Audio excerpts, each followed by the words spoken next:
Welcome to Bandit's Keep Actual Play. I'm Daniel. In this episode, we're going to continue my original Dungeons & Dragons campaign using Chainmail and Outdoor Survival. Alright, the party has been exploring.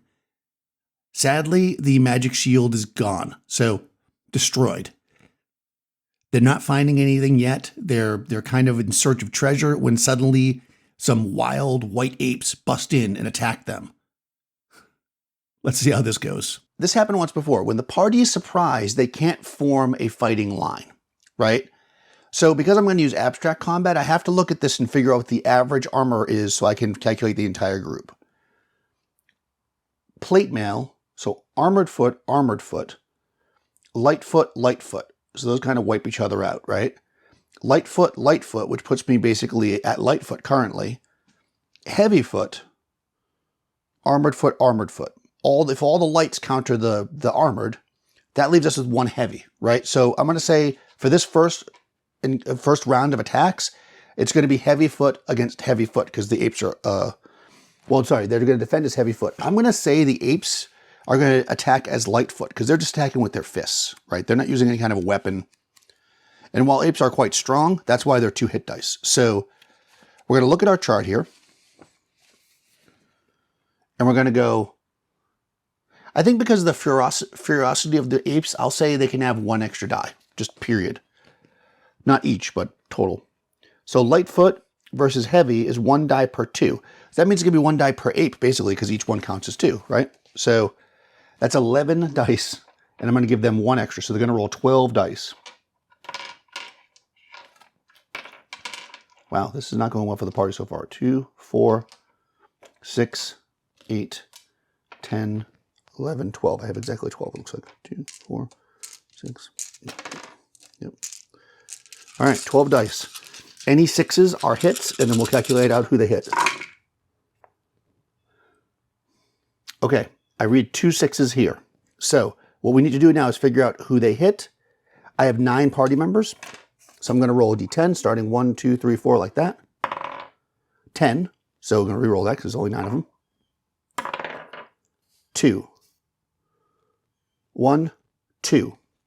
Okay, so they get hit and they're only 1 hit die, which means that they're going to go down from that. So that means there's still 1 more 6. 2, that's the same guy. All right, so actually, he just gets hit by both of them. Maybe that's why. Now, here's the thing. Because he is a 1+1 hit die, he actually gets a saving throw, so whether or not this kills him or not. So let's roll here. If I get a 6, he survives. I did, all right. So they knock him to the ground, and boom, with a ferocious blow. Maybe he's going to be stunned for a little bit, you know, just story-wise, but he's fine. And that's the end of the first round. Okay, now, these apes have charged into the room, and the party can make their move. So because they surprised the party and charged in, I'm going to say they are basically in a melee.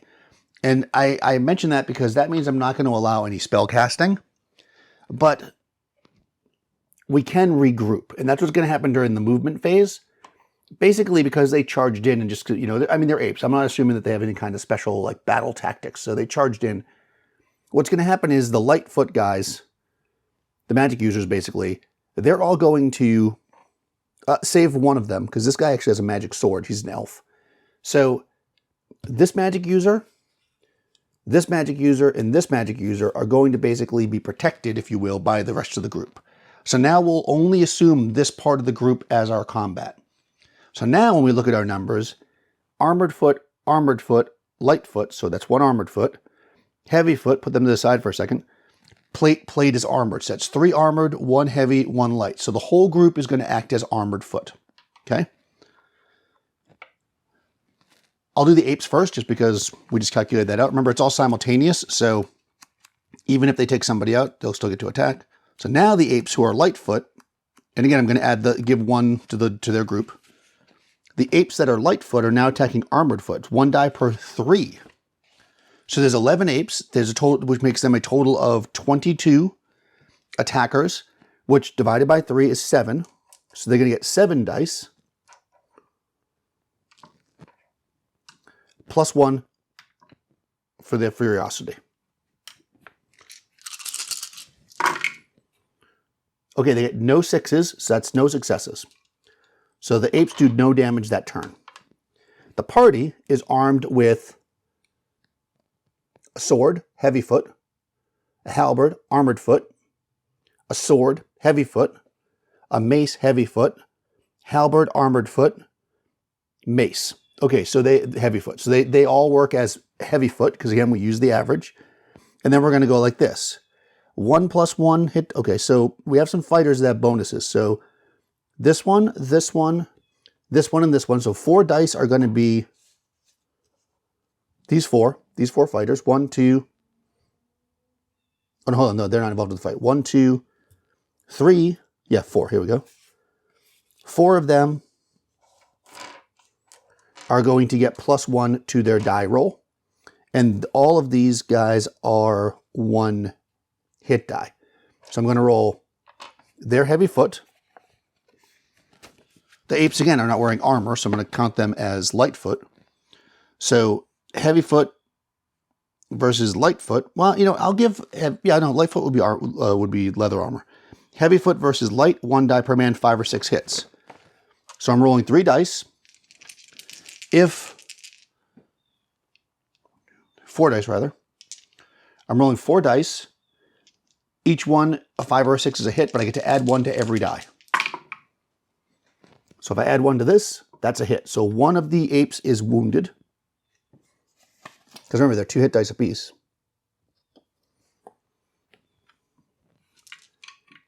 And that's that. The other 2 party members, the cleric is just 1. And the elf is 2. Because they're second, they fight as 2 men. But the elf also has a magic sword. So they get +1 because it's a +1 sword. So they're going to roll 4 dice as well. With no bonuses, only 5s or 6 are hits. Okay, that's 2 more. So we finish off 1 ape. And we've injured another. Okay, that's round 2. We're now down to 10 apes. Fortunately, the party is still up. The exact same thing is going to happen again. They lost 1 ape, which means there's a total of 20 of them now, and you divide that by 3, so now they don't get 7 dice anymore, they just get 6. But +1. Okay? Plus they get 1 more. So they're rolling a total of 7 dice. Again, only 6s are hits. They get 1 hit. We have to calculate who it's against. I'm going to do the same thing as before. I'm going to roll, well, it can't be against these guys. So 1, 2, 3, 4, 1, 2, 3. Go like this, so I can organize myself. 1, 2, 3, 4, 5, 6. I'm going to roll a d6. 2. 1, 2. Same guy again. Wow, that guy. All right, well, he gets hit. But again, he gets a save. So if I roll a 6, he's not dead. Nope, he's down. All right, this guy's down. But remember, everything's simultaneous, so he'll still get his attacks. So, again, we have 4 characters. It's funny, it works out the same. We have 4 characters with a +1 to the dice, which is 3 hits, which takes out that other half ape, and 1 more. And then we have 4 that don't get a bonus, and they miss. Okay. That's the end of that round. So now 3 apes have gone down. 1 more ape, and they'll have to check morale, I think. Okay. Next round. We've lost 3 of the 11, which leaves us with 8. 8 times 2 is 16. Divided by 3 is now 5. So they get 5 dice. +1 because they're ferocious. With 6s being hits. They get nothing. The party has lost 1 person, so on the one that gets the bonus dice, there's only 3 of them now. But they still manage to kill 1 ape, because that's 2 hits. And the rest of the party gets no bonus. And they do 1 more point. They injure 1 ape. So again, now I'm down 4, which is basically a third, right? Yep, a third. So if we look in Chainmail, I'm kind of, you know, with animals and stuff, you have to kind of go with your gut here. I'm having them attack and defend as light foot. If I had rolled them as 1 hit die, I would have probably made them heavy foot. because I just feel like apes are strong. And I gave them that extra die. That's kind of me just like going with the flow. But for morale, because I feel like apes are pretty tough, I'm giving them heavy foot morale. So they've lost a third. They got to roll 7 or better to stay in the combat.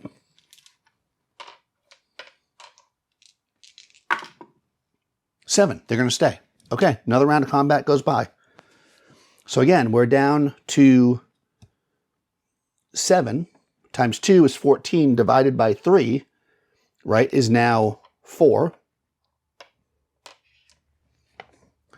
Plus 1 because they're ferocious. They get 1/6. Who does it hit? I'm just going to roll a d6 again since I don't have a d5.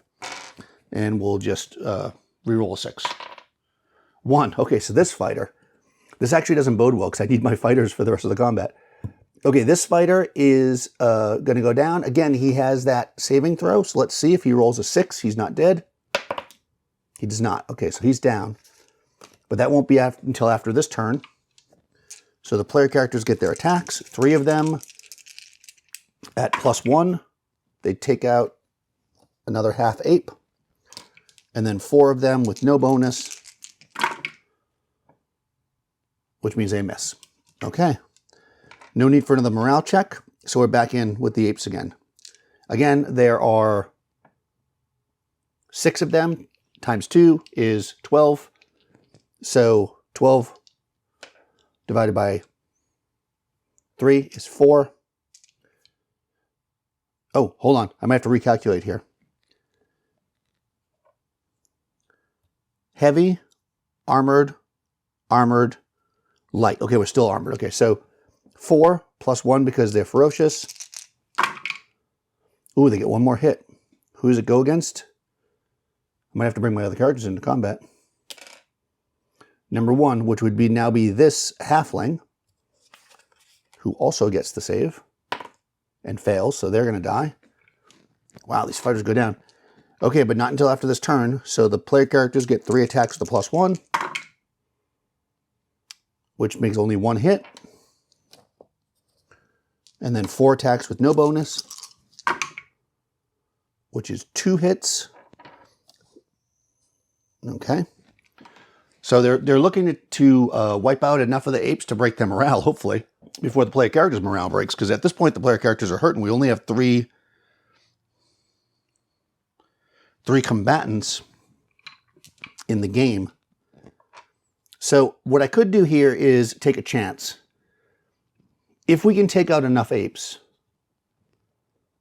Yeah, they're going to. This character here, but actually she'll throw off the ratio. Yeah, she's not going to get involved, because if she gets involved in the combat, then we're going to be half and half, and that might actually throw off the ratio and make them fight as light foot, which I don't want. So we're just going to do the same thing. The apes didn't lose anybody.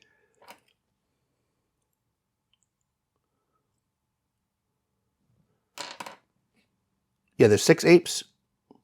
So 12 divided by 3 is 4 plus 1. 1 more hit. Oh, God, okay. Who's a hit? I'm going to do, it's D3 now. Oh, no. This fighter. Wow, all the fighters are getting hit. And unfortunately, they're in plate, which is now going to, okay. They need to roll a 6 to survive. They do not. Now they're down. So basically what I've got going on here is 1 die with a +1, because they still get to fight, which they do not kill anything, and then 4 dice with no bonus.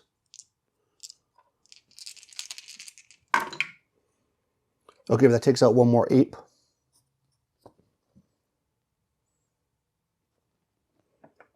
If they can get 8 of them, that will be, so if they kill 1 more ape, they just need to get 1 more hit and the ape's morale will break. So there's only 4 apes remaining. So 4 times 2 is 8, divided by 3 is 2, plus 1 because they're ferocious. So I'm going to give the player characters, I'm going to give them the armored foot advantage still. I just feel like that's, because I've been rolling that way, that feels like the right way, unless I want to loose these guys into the fight. But I don't think I'm going to. We're going to hope one more time that we can get through this. No hits from the apes. Okay. All the player characters have to do is hit one time and it'll break the ape's morale. And they do it. They hit twice, actually. So they kill one ape and another one runs. And the apes break and run. Wow, that was a completely random and terrible encounter. All right, I think because the player characters are... So let's make a little oracle check here. Because I kind of said it, but it didn't make it official, and we hadn't actually searched. We only searched for secret doors. Is this the ape's new lair room? And if it is, I'm going to have some treasure in here. Yes, okay.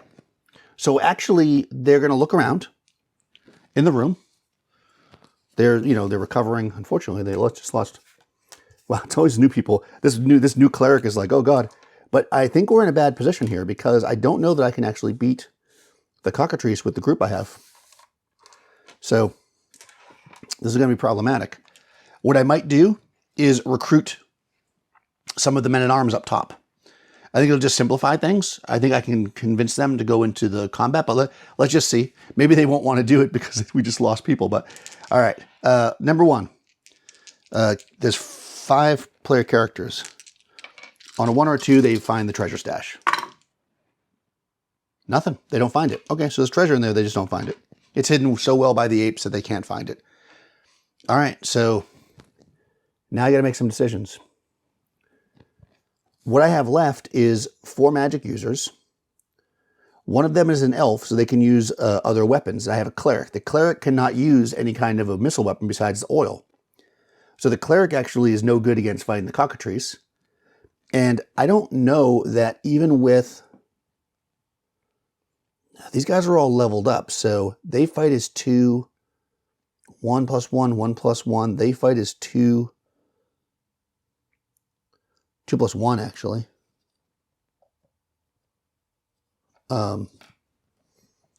They fight as 1. It's possible. It's just not going to be as easy to beat those Cockatrices because they are tough. But you know what? They came all this way. I think before they try to recruit somebody, they're going to just do a little more exploration. They're going to go down over here and see what they can find. If they can find something of interest, that they can come out of the dungeon and be like, hey, we just found this pile of gold, but we need some of you guys to come help because we lost party members, then perhaps they'll have a better chance of convincing the mercenaries. So we're going to reset all the torches and everything, get themselves ready to go. And at this point, this cleric, actually, she's not leading the way. She's going to stay in the middle. She'll be ready to charge up and fight, but I think that what makes the most sense, what really makes the most sense would be for these 2 characters probably to be in the front, but they're sure as heck not going to do that because this isn't their. They're helping. They're not here to do the whole adventure. So these 2 guys each need 2 hits to kill them, so they're a little bit safe, but we'll see what happens. Let's hope we don't get surprised by a black pudding. They're going to leave that door spiked, and they're going to leave through the secret door. And let's start this turn. Turn 1. 1, 2, 3, 4, 5, 6, 7, 8, 12. Okay, so they're going to go right here. Boop. And there's no wandering monster in turn 1. Before they move for turn 2, though, I'm going to roll to see if there's a wandering monster on a 1 or a 2. There is. Okay. So what we're going to do is it's going to be a certain distance from where they end up. So is anybody surprised? Oh my God, the party's surprised. Okay, so it's going to be 30 feet from them where they stop.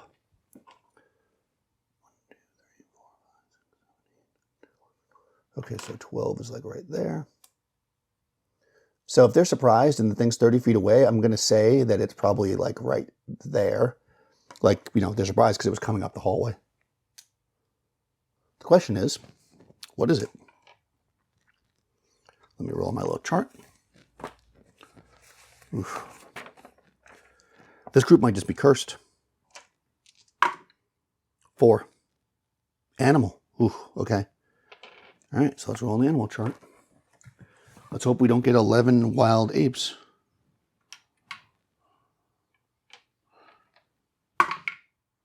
9. Scorpions. Oh, God. Okay. And they're surprised. So this is not going to bode well for the party.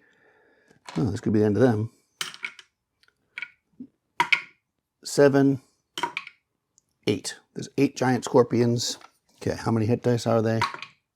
2 hit dice. Now, of course, scorpions have nice, thick armor. So we're probably going to call the scorpions Heavyfoot. I mean, it's not as hard as plate mail, obviously, so we'll call them Heavyfoot. And they're going to attack as Heavyfoot as well. So heavy, heavy.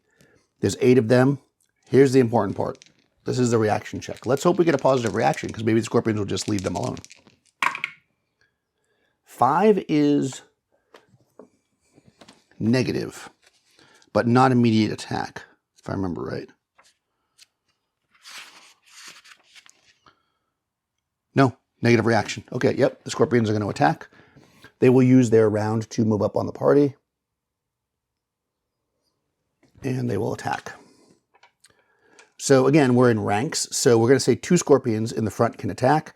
So that means they are, and 2 party members. I mean, they're giant scorpions. 2 hit dice is, well, it's not quite as big as a horse, but that's a pretty wide corridor. I'll say 2 of them can. That seems fair. So 2 of them are going to be able to attack. They're 2 hit die apiece. They are...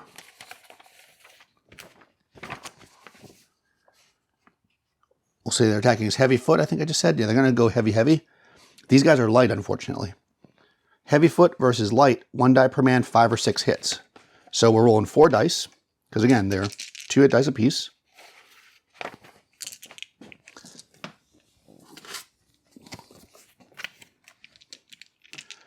With 5s and 6s being hits. Oh my God. I almost dropped my microphone. No hits. Wow, okay. Boy, oh boy, oh boy.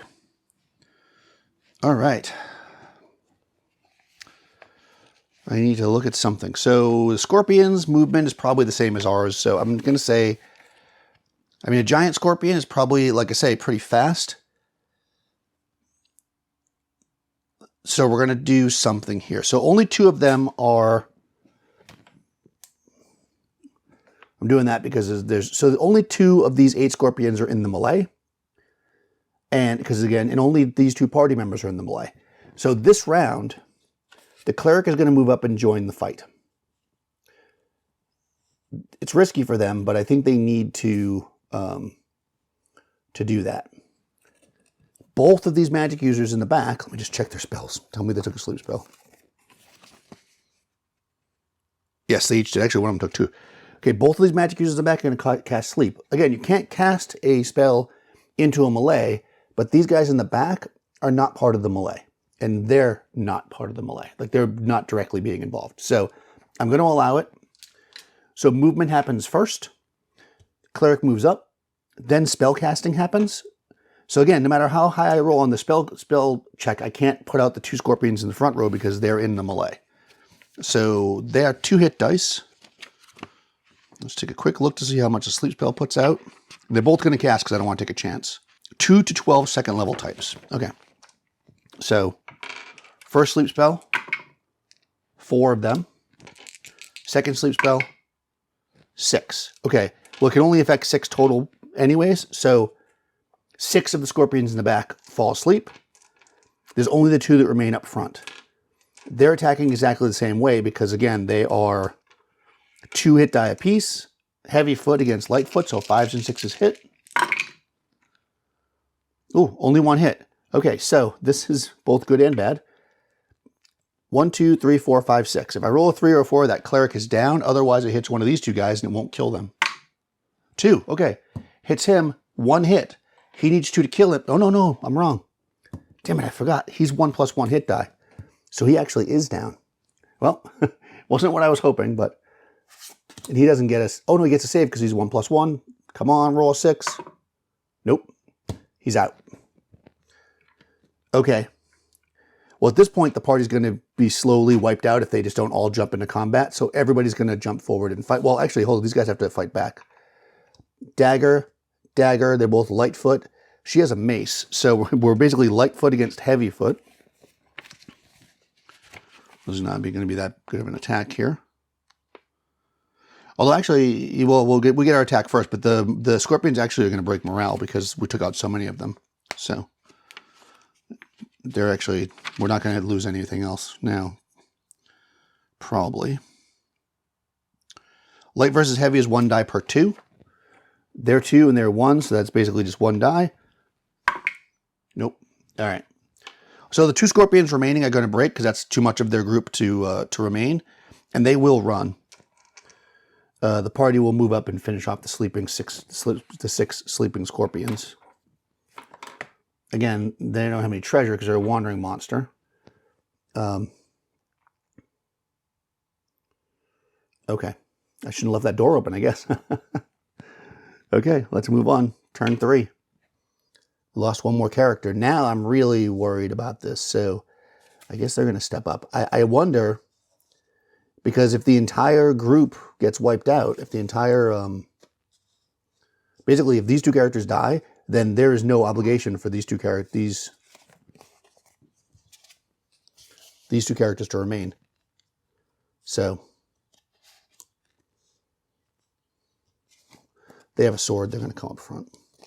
I think the most logical thing to do is this, even though I don't want to risk, they don't really want to risk themselves, but at the same time, they did commit to this, and the other group did lose characters, so, I mean, this is the life of an adventurer, right? So, all right, let's move forward. 1, 2, 3, 4, 5, 6, 7. Okay, so they're going to get a little bit further than this. Let me pull another card from the deck of many dungeons. Yeah, I think now it actually might be impossible for them to kill a Cockatrice. In theory, they could beat the Black Pudding if they don't get surprised, but they've been surprised by every single thing, only because they can probably keep distance on it. And the Black Pudding has a lot of treasure. So let's see what happens. It's funny, it's the animals that are really taking us out in this one. Maybe this is a cursed dungeon. All right. All right, so they get to move. So basically they get to move right to here. Now I'm going to roll for a wandering monster at the end of this turn. There is a wandering monster at the end of this turn. Okay, great. Where are they going to go? I think they're going to go down because they're going to, this must be connected, right? They're thinking. Yeah, they're going to get right to here.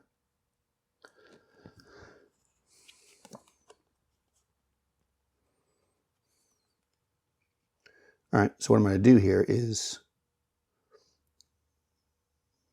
we're going to add a door. Basically a little stretch of hallway and a little stretch of hallway and a door right there. Okay, they get to there, and there's a monster. Is anyone surprised? The monster is. Okay, good. Finally. Okay, so the distance will be 3 again. It wouldn't be fair for me to put the monster behind them, so I'm going to put it in front of them. Because, since it was surprising they weren't. Okay, so it's right by this door. So I'm going to roll to see what kind of monster it is. 7. To be honest, if it's an animal, they're probably just going to... Oh, Cockatrice. Okay. They surprise the Cockatrice. So they get the first move. We know we can't take the Cockatrice out. Actually, let me see how many there are. There's only 3 Cockatrices. So how many are there? Okay. 2. 2 Cockatrice. Let me just do a little calculation here. 2 men. 2 men. So that's 4. 5, 6. But they're going to fight as heavy, light. No. Oh, you know what we can do? They could shoot their bow this turn. And we could throw oil at them. They're not immune to regular weapons. Yeah, I think we're gonna... This is probably dumb, but we're gonna risk it. We're gonna shoot, because we got oil and stuff ready. And we're gonna have 2 characters throw oil, and a third one throw the torch. Let's hope for the best here. This is probably not a good idea. If you've been enjoying these videos, I hope you have, you got to the end. Please do like and subscribe, do all the good YouTube stuff. Also, check down in the description below. You're going to find links to most of the stuff I use for these. If you have questions about other things, you see me using something, let me know. I will try to find a link for you. Down there, you're also going to find a link to my Patreon. Sign up there, support the channels. Also down there, you're going to find a link to Unchained, which is my own combat system, kind of a hack of chainmail, if you will. And that's really what I'm using for these episodes. I'll talk to you soon.